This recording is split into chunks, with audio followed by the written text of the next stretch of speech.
ఇలా ఇంకొక నియోజకవర్గం మీద ఆమె ఉండేది కర్ణాటకలో ఉంది. తాడిపత్రి గురించి ఏది తెలీదు, జీరో నాలెడ్జ్.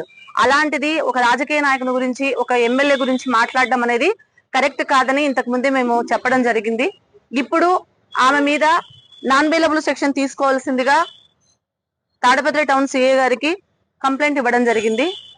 ఎక్కడైతే న్యాయానికి ధర్మానికి ప్రతీక పోలీసులు అని చెప్పుకుంటారో, తమిళనాడులో ఒక చిన్న ఇష్యూ జరిగితే సనాతన ధర్మం గురించి కస్తూరి గారు మాట్లాడితే సినీ యాక్టరు ములాజు లేకుండా, ఎటువంటి ఇది లేకుండా తమిళ పోలీసు వారు సనాతన ధర్మానికి వాల్యూ ఇస్తూ ఆమెను అరెస్ట్ చేసి రిమాండ్ పెట్టడం జరిగింది. అలాగనే మేము కూడా ఇప్పుడు నటి మాధవిపై ఖచ్చితంగా చర్యలు తీసుకోవాలి.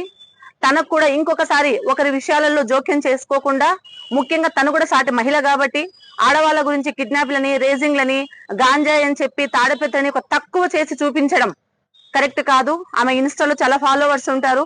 మంచిగా తీసుకునే దానికన్నా చెడుగా తీసుకోవడం ఎక్కువ ఉంటుంది. కాబట్టి మేము ఆమెను ఖండిస్తూ, ఆమె మాటలను ఖండిస్తూ, వ్యాఖ్యలను ఖండిస్తూ స్టేషన్ లో కంప్లైంట్ ఇవ్వడం జరిగింది. దయచేసి పోలీసు వారికి తెలియజేయడం ఏమనగా, సార్ ఖచ్చితంగా కేసు రిజిస్టర్ చేసి ఆమెను రిమాండ్ చేయవలసిందిగా సార్ మా తరపున, తాడిపత్రి మహిళల తరపున మేము, మా కౌన్సిలర్ అందరము సీఏ గారిని కలిసి కంప్లైంట్ ఇవ్వడం జరిగింది.